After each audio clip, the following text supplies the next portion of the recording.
My parents didn't just kick me out, they ghosted me.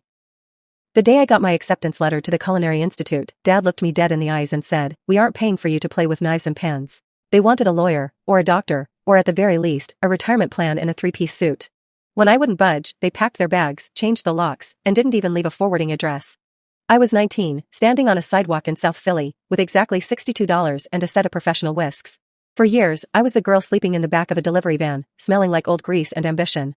I worked 80-hour weeks, burnt every finger on my hands, and clawed my way up from a dishwasher to an executive chef. Fast forward 15 years. I'm not Sarah the disappointment anymore. I'm Chef Sarah, the owner of 5 high-end bistros across the East Coast. Then, out of nowhere, they show up at my flagship location during the Friday dinner rush.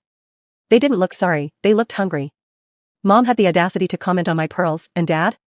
Dad actually asked the hostess for the family discount before he even saw me. We sat in my office, and the air was thick with the smell of expensive truffle oil and pure desperation. They told me they were down on their luck because of some bad real estate deals. Then, they had the nerve to say they invested in my success by making me tough.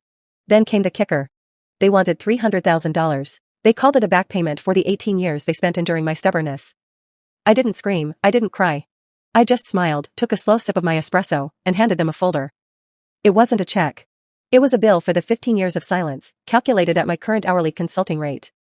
I looked them both in the eye and said, "The reservation for my life is closed and you definitely aren't on the list."